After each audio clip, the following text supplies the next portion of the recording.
Today's guest is Stuart Kruse, who founded Kruse Asset Management, a boutique quantitative investment firm, on the idea that investment advisors need to be better.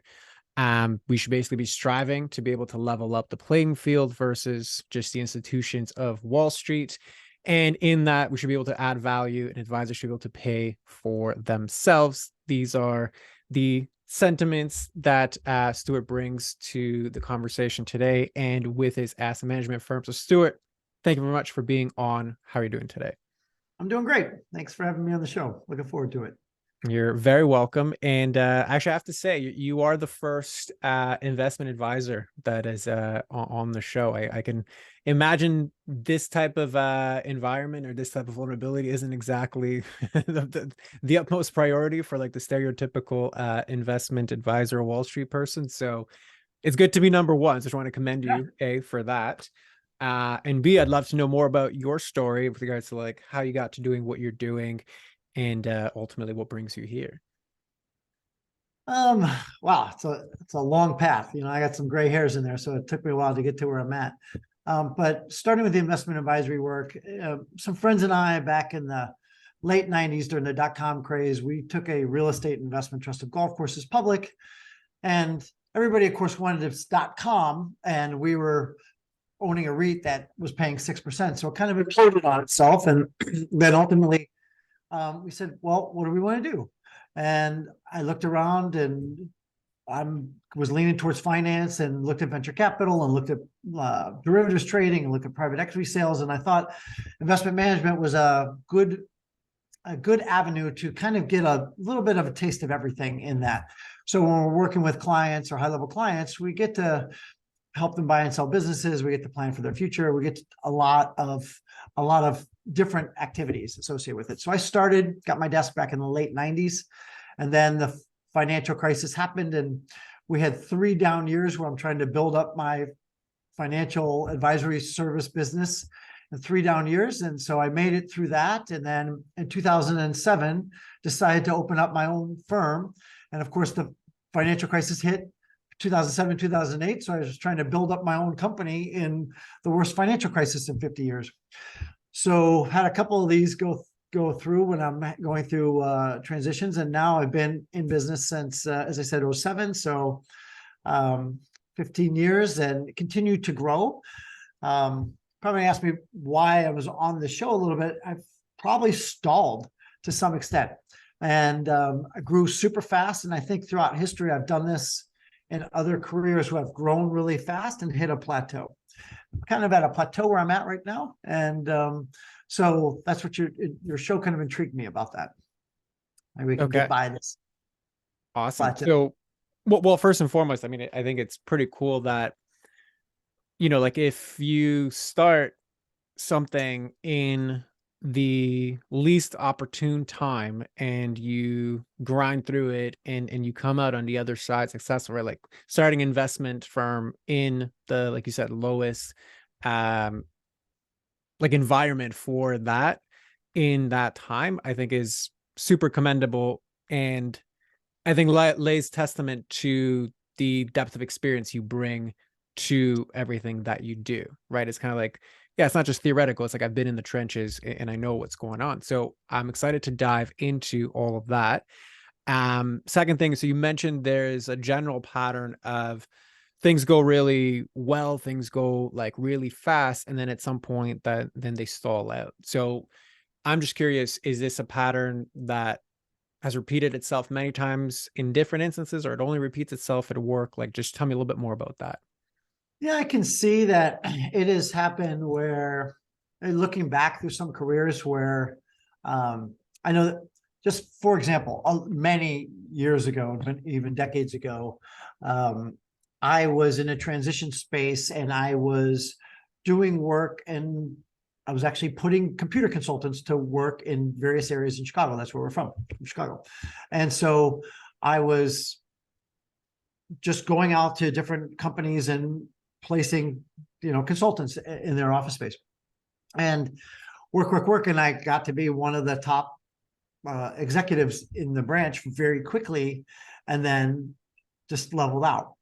And so it was frustrating to me. Then I got into the financial services field, and a couple of times when I've had to change jobs or I've moved to a different place, work, and get to a certain spot and then seem to level out. So there's clearly something that's happening there where either I don't know if I lack the skill set or the whatever it is to get me to that next level and to level up. So yeah, Got it. it has happened before. Got it. Okay. So how do you define leveling out? Leveling out or leveling up? Leveling out, because you said, okay, like I, took this consultancy thing and I was, doing all the executive functions there, was really good. Then it leveled out. Then I changed roles, went into different industries, went to different jobs. Same thing, really good. Then it leveled out. Now the same thing is happening. So I have an idea of what that looks like, but I want to know what your specific idea and what it like. Yeah, How does it manifest for you? well, without going into dollar amounts, I think most people listening to your show would consider that I'd make a pretty nice living. But I have been flat for 5, 6, 7 years, where in the past it's been, when I was making almost nothing or starting from scratch and literally making nothing, the trajectory was very steep. And same thing when I got into that consulting business, I was starting off with more or less nothing, and then just shot up to a certain point and then leveled out income wise. Similarly, there have been times where, again, depending on what the situation is, sometimes I'm making a salary and other times was on commission in my past life, and drive, and then probably get to a certain level of comfort and just kind of plateau. So I will say in the past, it was a lot easier to identify when I was younger, because there were things that were very easy for me to see that I just wasn't doing. Like either I wasn't working as hard, wasn't making as many meetings, wasn't making as many phone calls, and I was just not working as hard. So I got a little bit lazier. But right now I am not being lazy and I'm still at a plateau. So it's interesting. And I will find I want to touch back on something that you asked about before. Like I started my business and both of my businesses right before these crashes happened. So it wasn't intentional that I was starting to build these businesses in a crash, but I got my desk at Lehman in November of 1999. And the peak of the market was 4 months later in March of 2000. So it seemed like a heyday. And then we had 3 years of hell. And then I left Bear Stearns in January of 2007, and the financial crisis didn't actually start happening until like 3 to 6 months after that. So I was building these businesses. They kind of came on me. Now, the only one I didn't have a transition was like COVID. And when COVID happened, the stock market fell by 30, 40%. And that's a revenue hit to me by about 30 or 40%. To me, it looked like an opportunity because a lot of people were panicking and being upset. So I spent a lot of time going out there and talking to people. But in between those times, there seems to be some sort of set of complacency, even though I feel like I'm working very hard right now. Got it. Okay. So then one aspect of it is income. So my income is relatively flatlined, right? One aspect of it is, despite that, there is a level of comfort, right? Like it's not like those times where I was panicking and there was zero. So there's a level of comfort, complacency, whatever you want to call it. Anything else as far as your definition of leveling out then?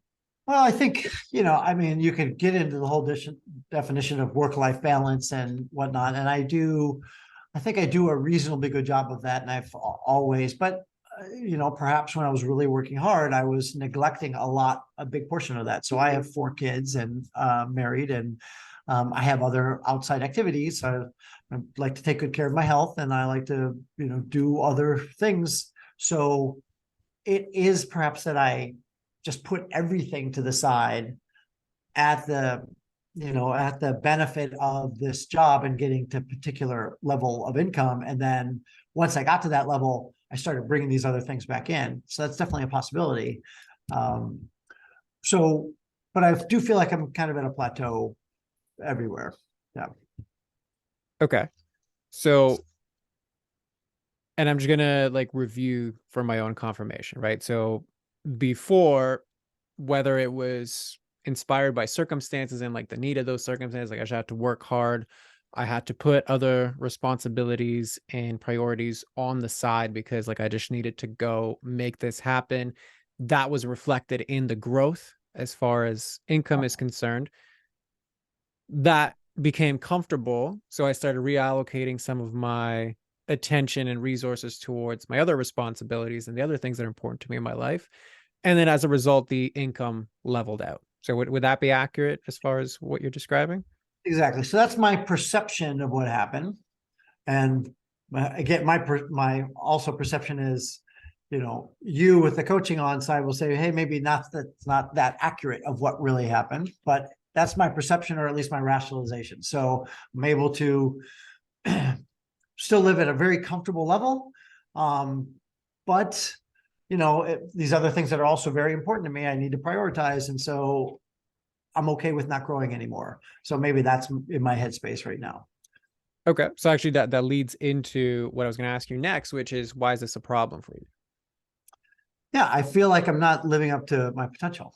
I feel like I could be growing faster. I feel like I should be doing more. I feel like I have the skills, the tool set, the ability, and quite frankly, almost the responsibility.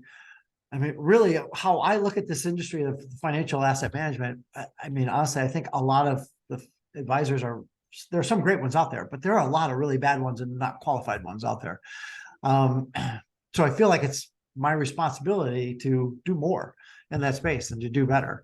And so, and quite frankly, just for my own ego, I'd love to have a bigger presence.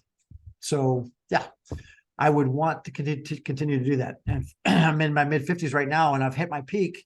It's kind of sad to me, I would think. So I would really want to continue to prosper, continue to grow, and continue to build something that's worthwhile. Got it. Okay. So there's more potential that you know that you can give. Sure. There's a level of professionalism as far as like, this industry is deeper for you than just pocket seams. Cause like, you're like, yeah, I don't, it's like, to me, what I'm hearing kind of between the lines is like, I want to be the one that contributes to the rising tide that raises all ships. Like the standard of professionalism with advisors like needs to be better, and I need to do better to kind of contribute to that. Like would that 100%. be accurate? Okay, perfect. Mhm. So in that instance, what I'm also hearing is, depending on the words that you want to use, but it's some level of lack of clarity and value conflict, right? So like on the one hand, there's these other priorities that are important to me, family, health, outside things. And I know I need to allocate X amount of resources to be fulfilled there. And then there's obviously way more potential on the work side of things. So how do I navigate the balance of that and then also experience more? Is that accurate? Yep. Sounds Okay. great. So our brains are always going to default to more, right? I could run harder, lift more, I could spend more quality time and make more quality time with my kids, right? More on the personal side. I could always do more. There's more potential. There's more that I can do. There's always more. So the more part is never ending. What I don't hear really defined is what's your closer. And what I mean by closer is what is it that you actually want in clear terms, because then that'll determine what is the next best step for you to move closer towards that. Because more is you can have more everywhere. So then we kind of have nowhere to go. So what's your closer?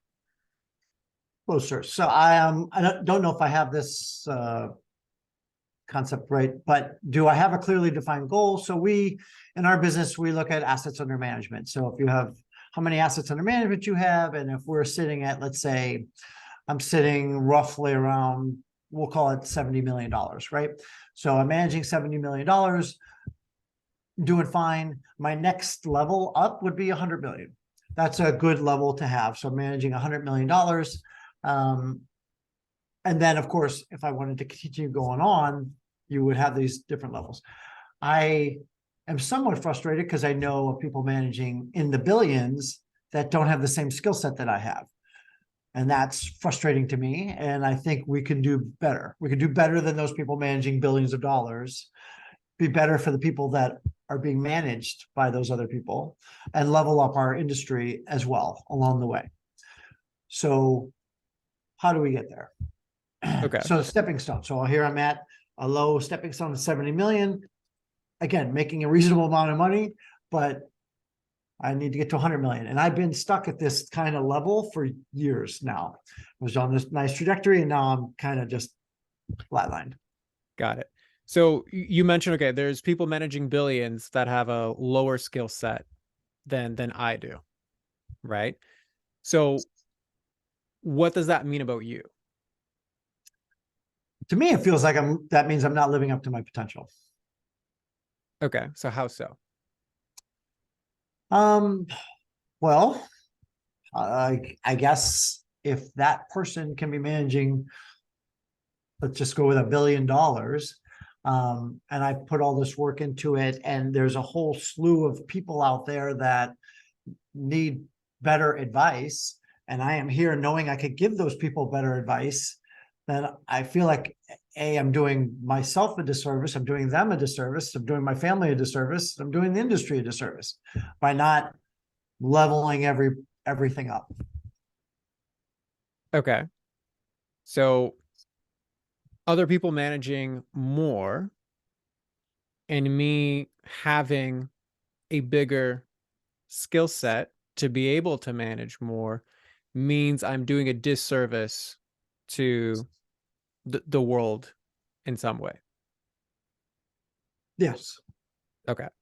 So is that Everybody, really true? people connecting with me, myself, and people connected like my family, people that work for me. I mean, my whole ecosystem, right?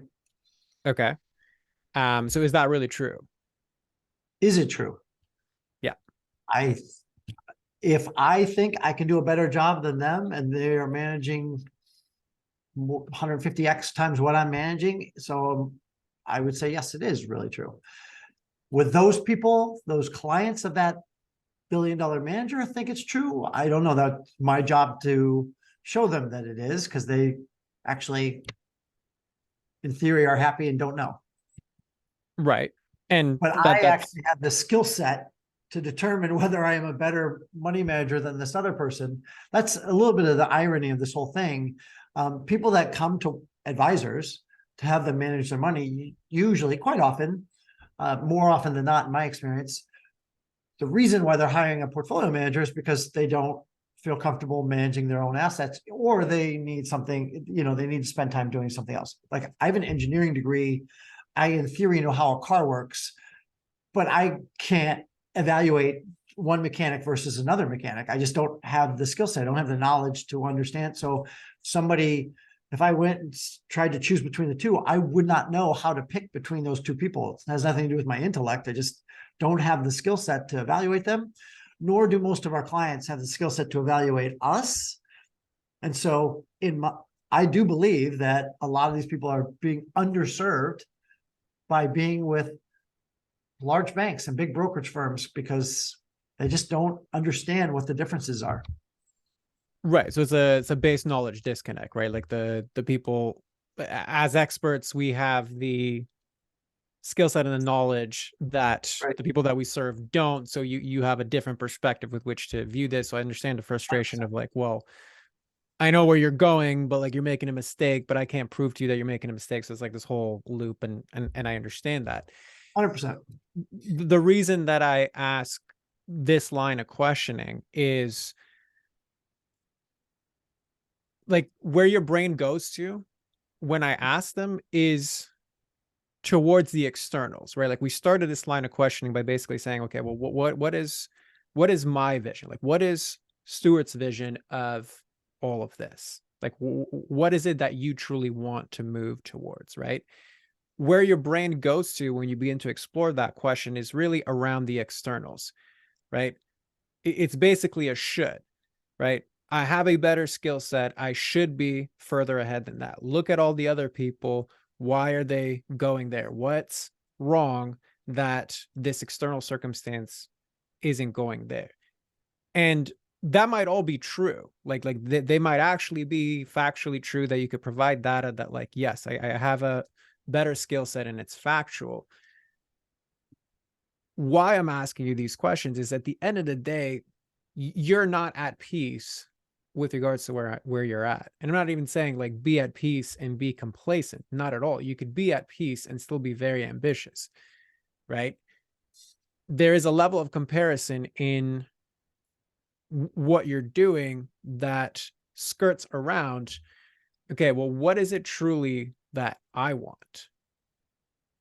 Right? Like, that's the part that I'm not really hearing in your answers, because we all have more potential that we can go to, but like, is there a version of you that could be completely blissfully happy managing 70 million? And would that be a bad thing? I'm not saying there's a right or wrong answer, but it's worthwhile exploring. Yeah, I think the short answer is no. I don't think there's an answer. I don't think there's a world where I am always happy managing 70 million. I think there's a world where I need to continue to grow. Um, I I think in the past I've had relationships in the past where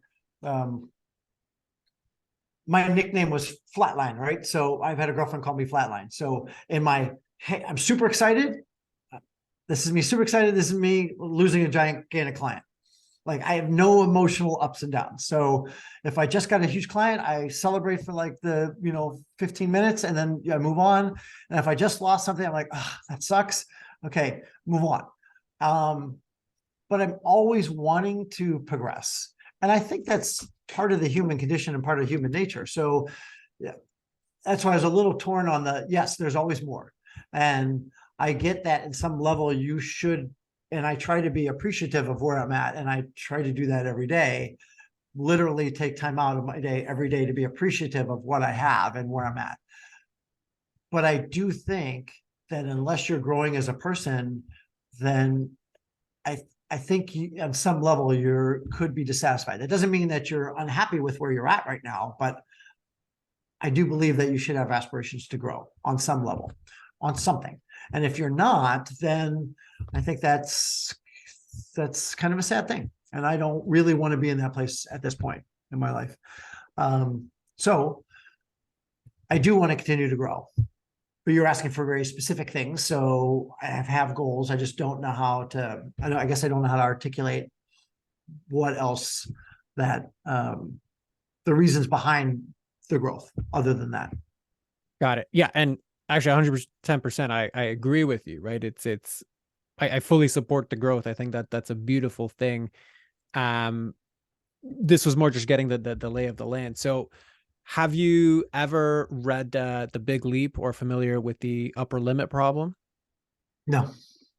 Okay. So I actually highly recommend picking up the Big Leap by Gay Hendricks. He literally talks about this very thing where it's like the ceiling, and then there's a part of us that always in some way, shape, or form sabotages, whether through drama, whether through our own thing, that next level, right? And that's what he calls not being able to get through the big leap. So highly recommend picking that up. I think it'll help you. And in that space, so if you had to imagine that a part of you gains a benefit by not going over that ceiling, what do you think that benefit might be? But gain the benefit by not going over the ceiling, by not getting to 100 million. Correct. By stalling, like, so because you said leveled out multiple times, this is a pattern. So Yeah. if you can imagine that there's a part of you that has or gets a benefit out of you leveling out, what do you think that might be? Yeah, I think since where I'm at, so let's say if I'm at $70 million and just if I were going to be proportional about this and got to 100 million, maybe that's roughly 50% upside, a little bit less, but let's call it 50% upside. Maybe that in my head requires 50% more work, which in my world is probably next to impossible for me to do. So, I get up and I'm with the family and I think I guess it would be possible without all the other add-ins, right? I'd have to neglect my family, my children, my workouts, my, travel, anything else that I was doing that outside of work. I don't believe that to be the case, because clearly there are people managing much larger sums without working 50% more than me. But that would be a perceived benefit. Like maybe I'd just have to work so hard, or I'd have so many additional problems and so many additional things that I'd have to manage that I just don't want to do it. It could be that. Also, well, we have a very small staff here. I have a partner, one assistant. I would say I'm not particularly amazing at managing people. My wife is much better at that. And so if I have to add on additional staff, I probably struggle a little bit with, managing that personnel. And so maybe that would be, I don't have to manage those extra people then. I can just do what I'm doing and everything is fine. Everything's fine. All right. Got it. Okay. So when you verbalize that, does something come up for you? I mean, it's a real concern. It's something that I've outwardly expressed. Like I had recently hired somebody to do some additional work, and I've struggled actually to get them more engaged. So and then knowing that I have to spend time with that additional person that's in theory supposed to free up my time takes more time initially. So it's a little frustrating because I feel like I don't have that window. So to me, it's a real thing. It's not just a hypothetical, because it actually happens to me. So I've seen it happen. So yeah. Got it. Okay. So what I want to reflect back to you then is, we started this conversation with me saying, okay, like there seems to be a values conflict in this, right? And what I'm observing when you speak about the potential benefit of the leveling out, like if you look at the patterns you described, so when there's nothing and I'm in this crappy situation circumstantially, like I go all in, single focus, nothing else exists. I get not just the job done, but I over deliver over the long haul until the job is there. And I keep doing this until what? Until it gets comfortable. Okay. This has been a pattern repeated multiple times. And given what you've described, like you've been in situations where it's you kind of kill what you eat, commission, your own business, right? Like that sort of environment, which obviously is very much prone to this type of pattern. The harder I work, the more I earn. That is in direct contrast to the other parts of your life that you want to nurture and experience. So if there's no circumstantial and external pressure to actually have like a legit reason as to why I'm neglecting all these other parts, as you just mentioned right now, there is a part of you, conscious or not, but that's like, okay, so if I do get 30 more million under my assets, that's 50% more work. I already work pretty hard. So it's kind of like, why would I want to do that? Like there's a part of you that's going to resist that quite a bit, right? So that's a direct conflict between the parts of you that want the balance and in the parts of you that want the work. And I know this isn't like anything revolutionary new for you to like hear, but what I'm presenting to you is like that benefit of you not excelling, of you not passing the current level is extremely real, and it needs actual attention from you, right? That's number one. Number two, if you want to talk about the upper limit problem, right? Why can't other people do it and then I can't when I have a technically better skill set? Like at one point in this conversation, you mentioned, okay, well, am I just missing skills? Like, well, I don't understand why I can't do it, right? If the delegation piece, if the letting go, if the control piece isn't as high in terms of competency as your actual technical ability, that is the limiting factor to you being able to actually grow. Because you said it yourself, like I can't work any much, like I'm done out working. Otherwise I blow myself up, I burn out, or I burn out my, relationships and other things.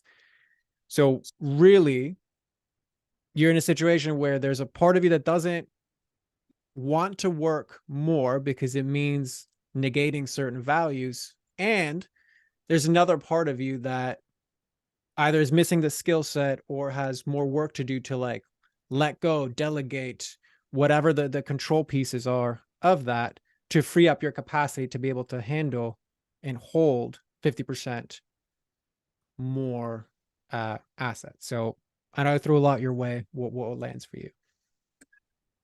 Yeah, well, I mean, that's true. And I will say definitely in the past, I've struggled with, everything kind of has to go through me. And so clearly I'm the bottleneck and everything when that happens. Um, I did bring on somebody that I had known for a long period of time, and he's been with me for a couple of years now, and he's worked out great. And I turned over all my trading, all portfolio management, a lot of stuff that I did, and shifted my focus point from just the trading and portfolio management to raising assets, and let him handle all of that. And he's doing great, and he and I get along really well. It's worked out really well. I've got no problem just like delegating that. I will say in the past, it was definitely a challenge. It was hard for me to do that. But still, I'm still kind of stuck. So I don't know, like I've tried to delegate asset management and raising assets, and it's just been unsuccessful. Hired multiple people to do that very thing. And again, maybe it's my leadership skills or what have you, but I was raising more money than they were raising while I was managing the portfolio and doing the research and whatnot. So that didn't work out. But again, I wasn't that frustrated because in my field and in my industry, usually about 80+% of the people that enter my field wash out. So they can't generally make it. And it's a challenge. So to have 2 or 3 people not be able to make it, it's not really unusual. And I don't have the breadth of, let's say, I don't know, Morgan Stanley to hire 100 people, watch 80 of them wash out, and have 20 unknown, which of the 20 that are going to make it. They hope all 100 are going to make it, but only 20 are due. And, I just don't have that breadth to hire that many people. So I have to kind of hire 1 or 2 at a time and hope that it works out. So I took over the marketing side and the asset raise, and I gave up all of the underlying portfolio management to somebody else that I trust. It's been working out great. And maybe we did level up a little bit. Like maybe we were at 50 million or 50, in the last couple of years we leveled up, but again, we feel a little stuck. So there was a shift, and it did help. But I feel like where we're at now, we could be easily managing twice as much money, easily. Got it. If not. So what is like your zone of genius in your work? Because it's I don't think there's even a desire to really manage people, right? So what is like your zone of genius, if you had to say it? For me, it's what gives me the competitive advantage is actually all the research. So how I founded the company was based off of some quantitative research that I did. And so what we do is we pick stocks and bonds and build models based off of the numbers and the statistical research. And I've written a book on it. And when I come into a conversation, if I talk about the underlying research, that if it jives with the client, it's my distinguishing characteristic and factor. And since I did all the work, then I really know it inside out. I can have a good conversation. So if I walk into a room with 10 financial advisors, if one of them is really good at understanding how to work with single concentrated stock, I'm going to lose that conversation, right? And if somebody's really good at municipal bond funds, I'm going to lose that conversation. But if the client happens to be more quantitative minded, like engineers or what have you, and we're talking about quant related asset management, I'm probably going to win that conversation over all of them, and I'm going to get that client's money and his trust, and we're going to have a long-standing relationship. So that would be my distinction and level. And so I use that as my asset raise, and I continue to want to do that too. Got it. So within your actual organization, how much of your time is allocated towards that? 5%. Okay. Do you think that could also be a limiting factor to the growth that you're experiencing? Um, it's my perception that I probably have enough material and enough knowledge, and I'm doing enough to continue that conversation. And I just need to have more conversations, or need to build more relationships with centers of influence like CPAs and more bigger relationships. Um, I don't actually, I would love to do more research. Like, I am stopping myself from doing more research. I would love to like do more machine learning and sit in front of my computer and do the work. Like, it thrills me. It actually thrills me. I enjoy it. Um, you just don't grow. Like, I'm literally in my computer talking to nobody, not getting in front of any clients. And it's really being out in front of people and kind of relaying the message in hopefully our mission of what we're trying to do, that brings assets in the door and grows the firm. So I do think I have enough message. So I wish the answer was do more research, but I don't think it is. Fair enough. So hypothetically speaking, what would have to change to put you to do, say, instead of 30% more research? I would have to find somebody that was good at raising money. Okay. Somebody that was And good, yeah. Which is that's the unicorn in our business, right? That's the holy grail. That's, if you find a guy that can raise assets, kind of pay him whatever you can. So like, I'm looking at buying another firm right now, and the guy's a brilliant guy, and he's PhD in biochemistry and blah, blah, blah. And he would make, great to do some of the research and some, stuff that I want to talk to him about, and build a whole sets of models that I think people will be interested in biotech and yada, yada. He can't raise that money. He is aware he can't raise money because he's just not that good at sales, even though that's what he wants to do. He's just not good at it. And that tends to be the limiting factor in our business, just actually raising the money and getting in front of people and getting people to trust them and move the money over. That tends to be the very thing that I seem to be reasonably good at relative to other people. It's not necessarily a thing I actually want to do, but when I look throughout my history of raising money and being in this field, that's the thing that's enabled me to stay afloat, to not be part of that 80% that got washed out, or the 90+% that gets washed out after the first 5 years. That's the thing that's enabled me to stay in business. That was what enabled me to stay in business while I was trying to float 3 other guys trying to raise money for me. I was funding their lifestyle and their salary on my skill set. So I would love to find somebody that could raise money. I think, again, that the problem is I have to hire 10 guys to hopefully get one guy that's successful. I just don't have the resources for that right now. got it. So again, I know I keep going back to that book, but like what you're just describing right now, it's like, okay, so the research is my zone of genius.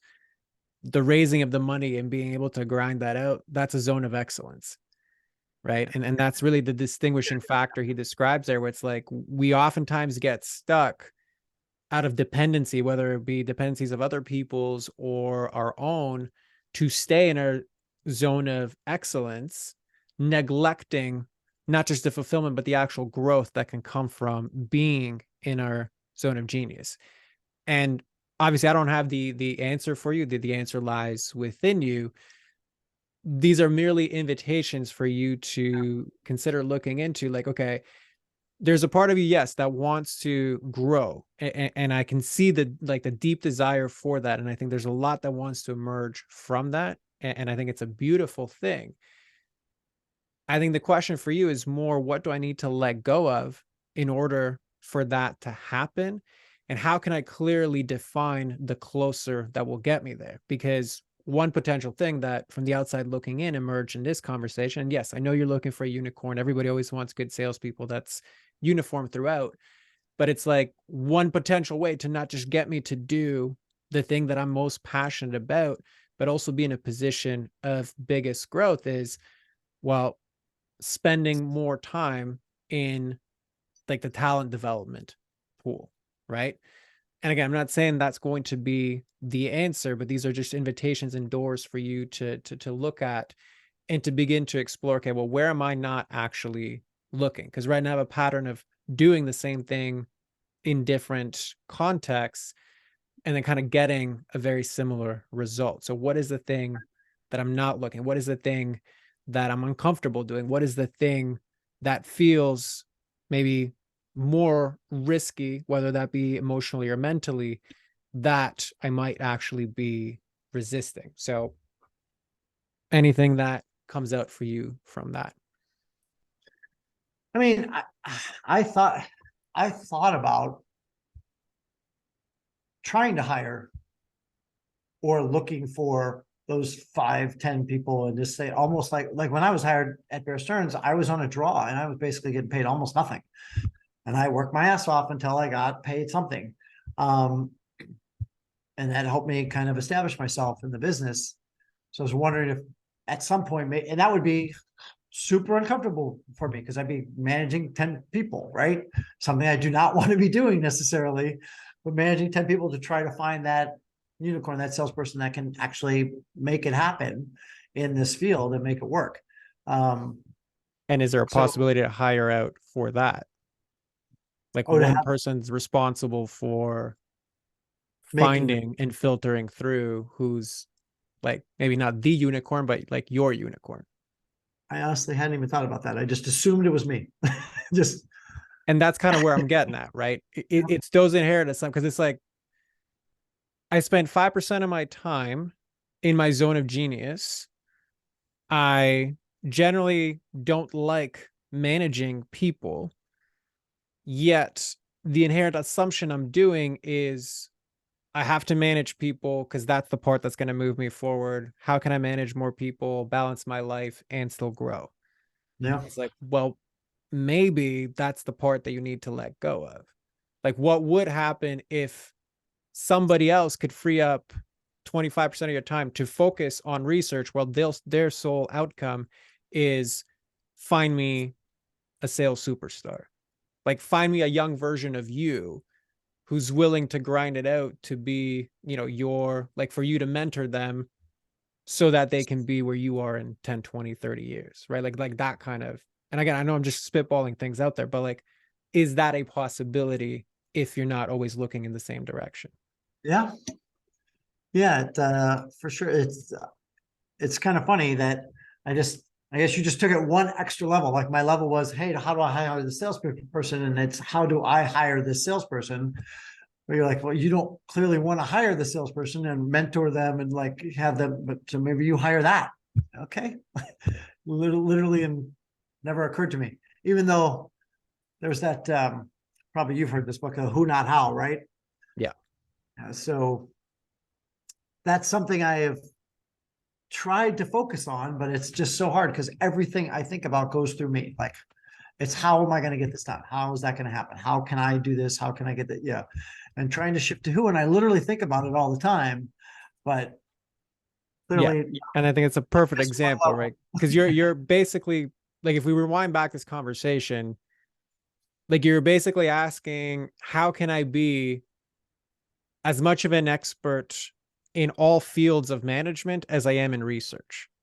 Like, how can I be the one that finds the superstar? How can I be the one that manages everything? How can I be the one that brings in the business?